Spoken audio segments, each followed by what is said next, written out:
This is video number 5. We've made some quite good progress already, and we are now going to tackle what I think is probably the most challenging part of this image. We're going to color in this what I'm calling the chiffon flounce, this beautiful piece of cascading fabric on the side and this piece down at the bottom. So what I wanted to try and do, and what the objective here is, to try and keep things as light and airy as possible. So I've chosen just 3 colors. This one is the light phthalo blue, the pink that we've already been using, which is light pink purple, number 128. Sorry, the light phthalo blue is 145, and cobalt blue greenish, number 144, as a darker blue. So if you just have a look over here on this side, you can see that what we're going to do is a couple of things. We're going to add in a hell of a lot more color. So this is all yellow. We're going to use our blue first to really put in a base for that.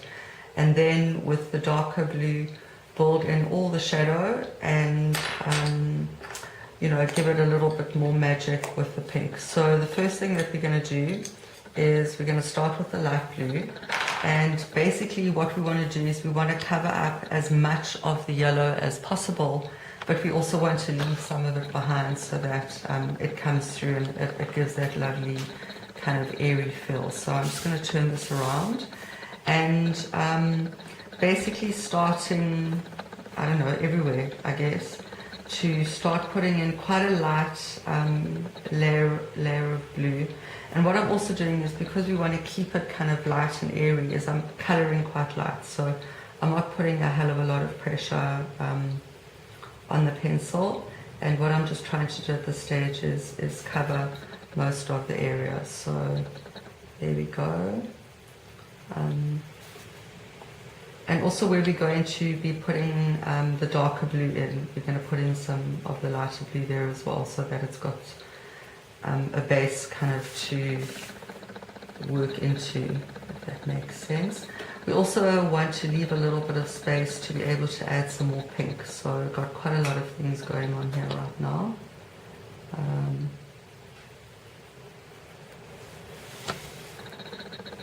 You can see that this layer of blue is quite light. We can always go back and add more. This is kind of my rule of thumb, is I do things quite lightly to start off with, and then you can always go back and add more color. It's very difficult to take it away if you put it too dark.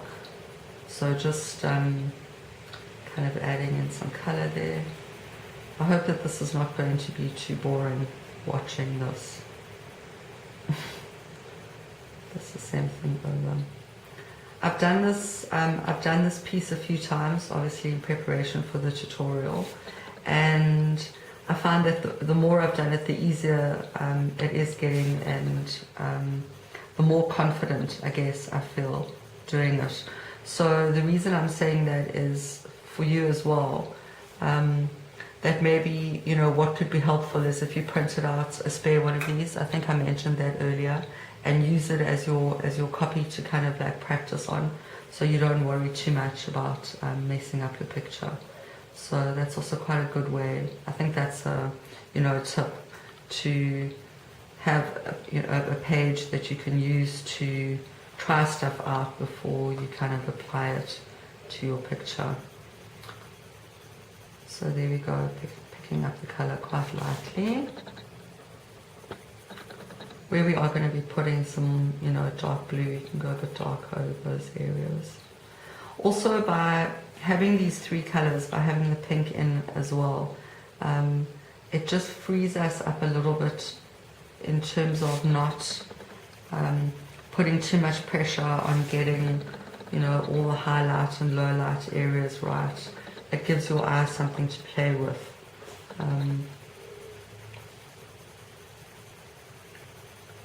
Which helps a little bit with that, I find, as well. Okay, there we go. So I'm going to do that for now, and then I want to do some of the dark blue, adding in the shadow. I'm just colouring quite loosely, you can see, picking up the shadow over there.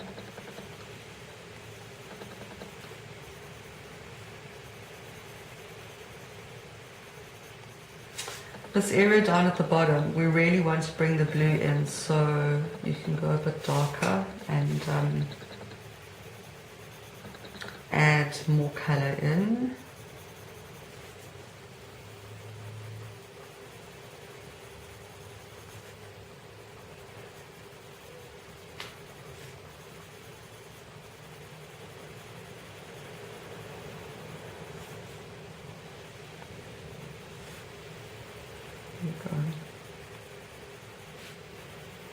And blending in with the pink that we've already added in from when we did the contrasting highlight layer.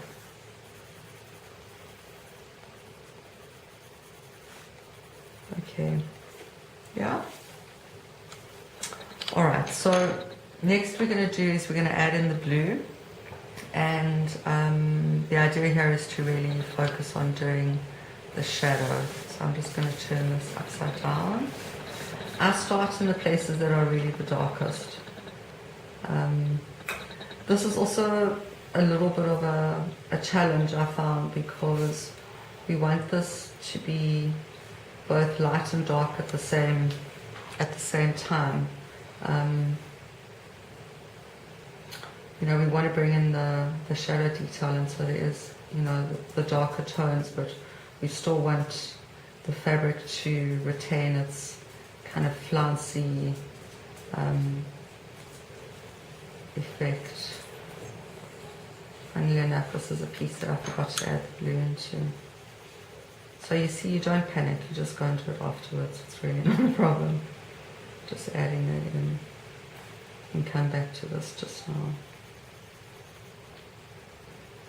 I do find that really there's a lot of faffing and fiddling here. You know, you get started, and it really, I find the colours really need to be built up in layers here. You know, you do a bit, as I was saying in, I think, the previous video, and you know, you take a picture away from you so that you can get a sense of the perspective and have a look. So I find all the very, very dark places first. I find that helps to add, and when you add in that definition.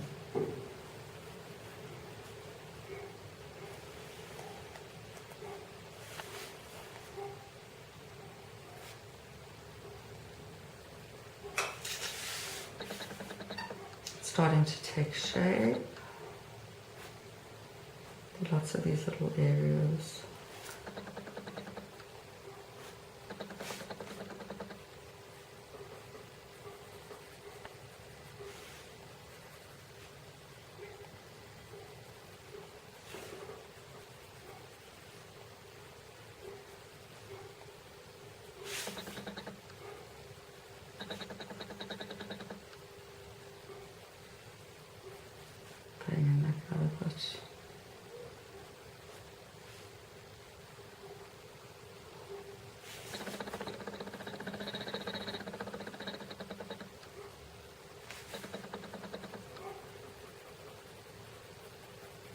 So putting more pressure to get dark, and then lifting my hand as kind of move away so that you get a trail of colour, really a nice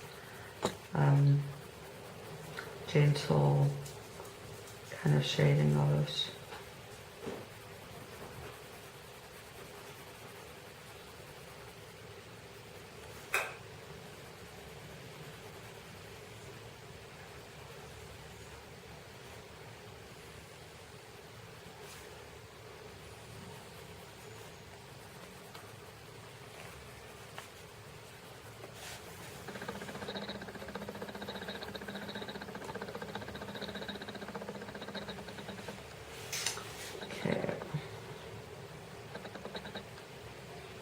You know, also with a step like this, is don't feel that you need to rush. You know, take your time, do a little bit at a time. Stop, have a look, see how it's taking shape, carry on.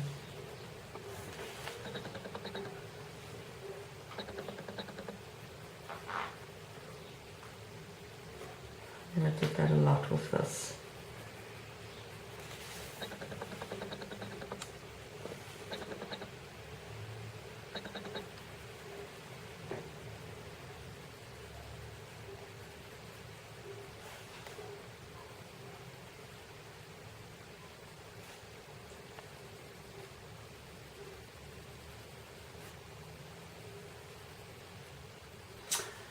This is a, you know, with this rosette, there's like this circular piece in the middle that you need to just put the definition around it to be able to get the effect of that.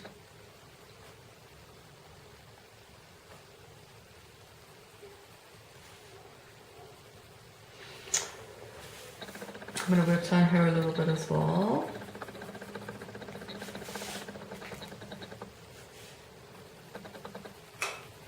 This area, this bottom piece, we're wanting to be really much darker, so I'm going very dark over these shadow areas just for now as a start.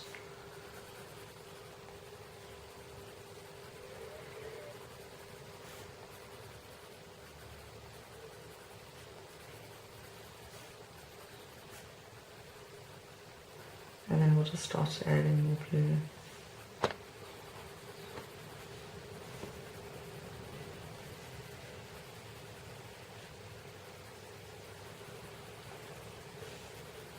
Get more of that effect, more of the blue tone coming through.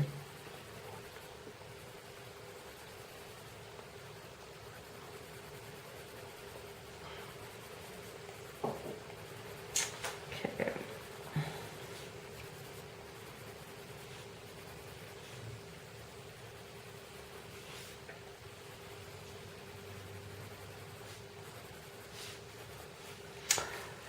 Okay, yeah, I think that's looking okay.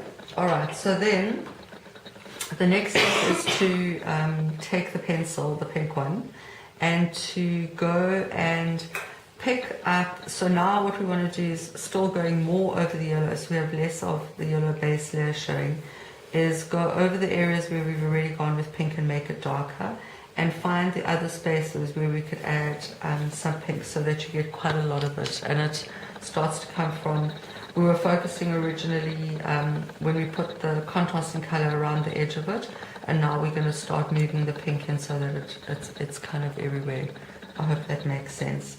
So let me just turn this.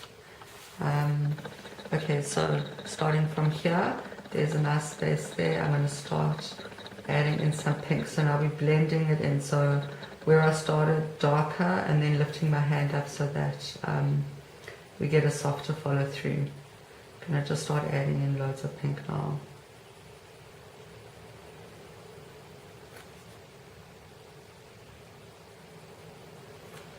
It creates a kind of like magicness to it. And then just blending, you know, like into where the yellow is and the blue.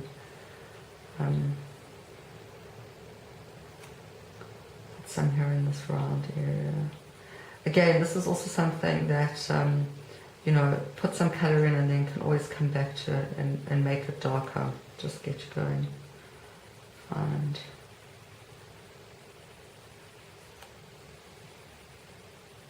And you can't really do this wrong. It's not like you can put the pink in the wrong area, or that you put it too dark in one place and not dark enough in the next. This is really just about blending and adding in some color, and everyone's is going to be completely different, you know. I think my tip for this really is start off softer, with a softer tone, and you know, you can build your pressure up, or you can go afterwards and make some of the areas a bit darker so that you get more contrast.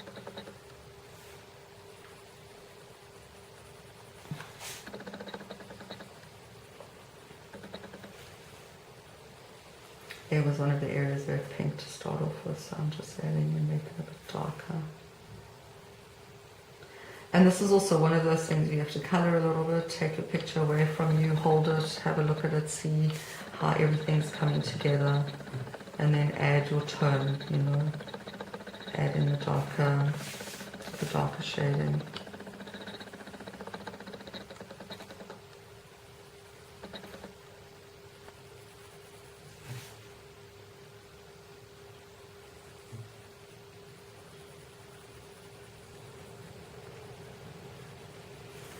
I'm going to add the colour in and then blend it away really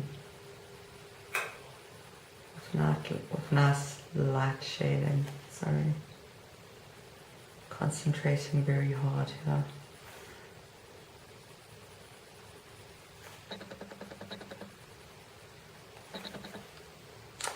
Okay, so if you have a look from that angle, you can see that we've started to move the color from both sides. So it's kind of, you know, it's like the pink is reflecting on all the folds. I think it looks quite nice. Keeps it nice and light and brings in all those beautiful kind of twilight colors.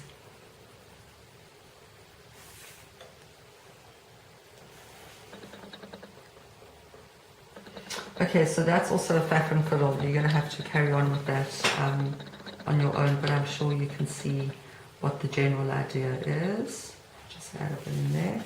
And then, sorry, I just have to just turn this. So over here, going quite strong on the edge, and then light as we go, move towards the outer edge, pick up the light.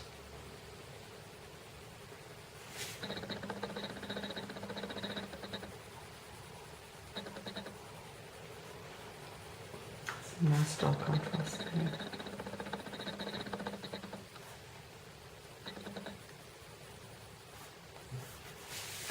And then down here at the bottom as well, you know, just picking up bits of pink so that the color is reflected there as well.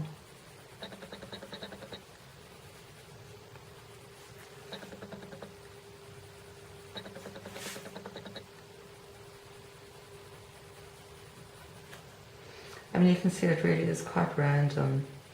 You know, the idea is to pick up the highlights, I guess, all the time, you know, where the colors would reflect. So, okay, there we go. I think that looks good. It was actually easier than I thought it was going to be. I must confess that I was a little bit nervous about doing this, but I think it's looking okay. Once you've done that, once you've put your, you know, your blue layer, you've gone in, you've put your darker blue, you've added your pink, go back with the darker blue, and you'll be able to start seeing where you can add, you know, where you can add in more of your, you know, your darker shading detail. And it will start to make sense. It will all come together really nicely. So that's what you have to do now, the chiffon flounce. And the next video that we're going to do, we're going to focus on doing the fan, and we're going to get as much of, we're going to finish the face, do the sword as well. I think we're doing very well. Keep going. Well done for hanging in there, and looking very forward to seeing your pictures. Okay, ciao for now.